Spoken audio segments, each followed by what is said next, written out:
So look, the fact of the matter is we're past the COVID epidemic. We should not be treating these vaccines the same way we did 3 years ago. That is, now is the time to step back and say, wait a minute, have we done all the studies we need to know about long-term safety in these? Because normally a vaccine takes years to develop, and you have several years of data before you approve a vaccine. Now, these were approved in months, not years.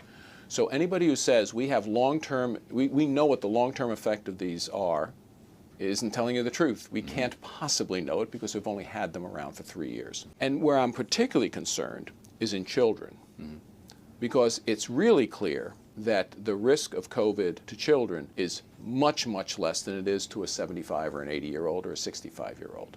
And yet, the CDC has said, recommended that all children get these vaccines. And they don't differentiate between an mRNA vaccine or the non-mRNA, because there is a non-mRNA vaccine available. So it's not like you don't have a choice. And I think to not admit that we don't know the long-term effects and to just barrel ahead headlong, I think is the reason why he is saying, wait a minute, maybe we just ought to take a pause on all of it. I'm not sure I agree with all of it, but I would say for the mRNA vaccines, yeah, you ought to look very carefully at who you're giving it to. And I think it only should be administered to people who have a very high risk of the disease or who don't have a 15, 20, 30-year lifespan ahead of them to wait for the long-term effects, because there could be intermediate-term effects. We don't even know them. There's some suspicions that it does affect the immune system. We won't know for several years. There's some people who say, well, you know, the first thing that would show is that cancer risks might go up because your body depends upon your own immune system to overcome early cancer. We won't know that for years. In the meantime, we should be very cautious about giving this vaccine to a low-risk person. That's my opinion. And so just hot off the presses, actually, you know, we've been doing a lot of FOIAs to the CDC and FDA to try to find out what was going on behind the scenes. But Zach Stieber, one of our reporters on this, has found that back in May of 2021, the CDC was aware of a signal around myocarditis in young people. And there was even an email drafted about it to be sent out, you know, well ahead of the official finding. And it just was never sent for some reason. There are shortcuts taken during the pandemic, height of the pandemic, fear that millions of Americans could die, but that's not where we are now. So let's step back and let's be honest. So let's look at the myocarditis data. A recent study just came out a couple weeks ago. The chance of having a arrhythmia in a person with heart disease was roughly double after a vaccine. So it was still low. It was like 1% instead of 1/2 of 1%. But if you're in that 1/2 of 1% that had the increased effect, you should be aware of the fact that these complications occur. Let's just be honest about it. I think appropriately develop the vaccine quickly, but now it's time to step back and say, let's evaluate this vaccine the way we would evaluate any vaccine normally, which is looking not only at short-term effects, at intermediate and long-term effects. And one of the short-term effects is pretty clearly now myocarditis. I think almost everyone accepts that, yes, myocarditis does occur after vaccination. We know we've seen it in young recruits. We've seen it in young men and women who enter the armed forces, for instance. Let's just say this is it. A patient can make an informed decision. You say, okay, here's the facts.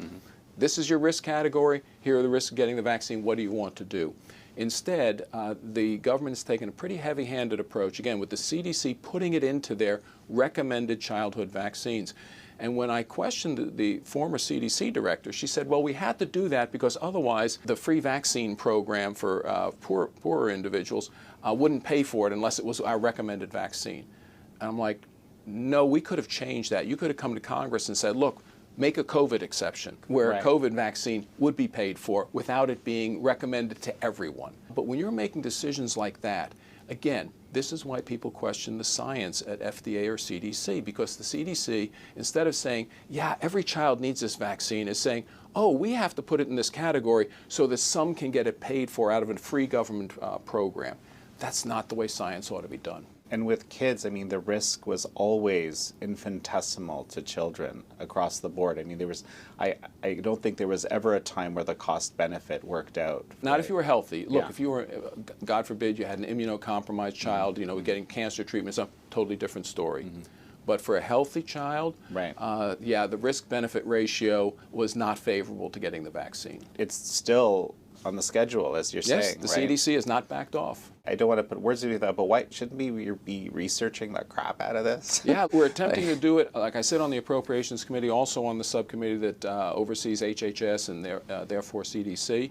And we're trying to get the CDC to actually think twice about whether or not that was an appropriate decision to put the COVID vaccine on the recommended childhood vaccine schedule.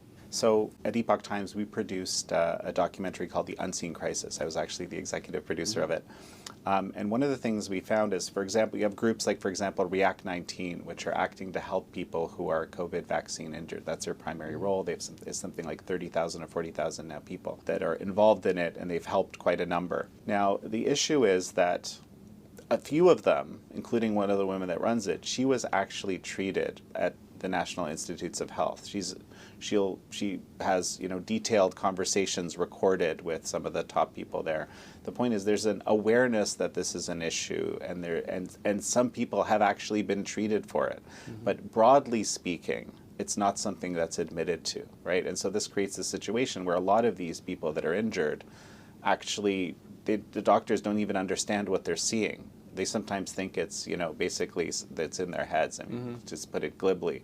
But, and so there's this push now just to kind of raise awareness and help doctors understand they might be seeing something that's related to a vaccine injury and that actually is treatable, especially when it's caught early. If it's caught late, it's a lot harder. How do you react to that? So again, that's exactly why you need to study these vaccines the way we've studied all the other vaccines. You study them looking for all the side effects. And don't sweep something under the carpet because you want to cover yourself because you've recommended this vaccine and now you've found that it might be hazardous. And some of the side effects are mild, some are pretty serious. I know an individual, a healthy person, who had a stroke after one of the vaccines. Right. Now this is an otherwise completely healthy individual, doctor scratching their head, this person has no risk factor. Well, now we know that actually coagulopathy and coagulation can be one of the side effects of the vaccine. Okay, let's admit it. And when you talk about compensation, let's create compensation for these individuals. I mean, if they've been harmed by a government program, which was the COVID mandatory vaccination, was basically a government program, the government should do something when they get a side effect of what basically was the government's recommendation. And we have to deal with that as Congress. We've exempted the pharmaceutical industries from liability, but that doesn't exempt the federal government from liability. So that's really interesting because in the final scenes of the film, actually, we show how how much compensation React 19 through their basically fundraising have managed to give to help people who have been in this situation, how much the existing government programs have given. There are programs that exist, but a lot of people argue that it's almost as if they don't exist because it's almost a comical, paltry sum. So you're suggesting that this should be reformed or strengthened and assessed. I mean, by the way, what you're saying is a big deal, right? Because I'm not hearing that from a lot of people. So the two things you have to do is, first of all, you have to identify what really was a side effect of the vaccine. So you need the good data, again, not hidden, not papered over, good data. And then you say, okay, realistically, if we made you take this vaccine and you had this side effect, yeah, you should be compensated. And the real compensation, because we have changed people's lives, sometimes pretty drastically as a result of the vaccine.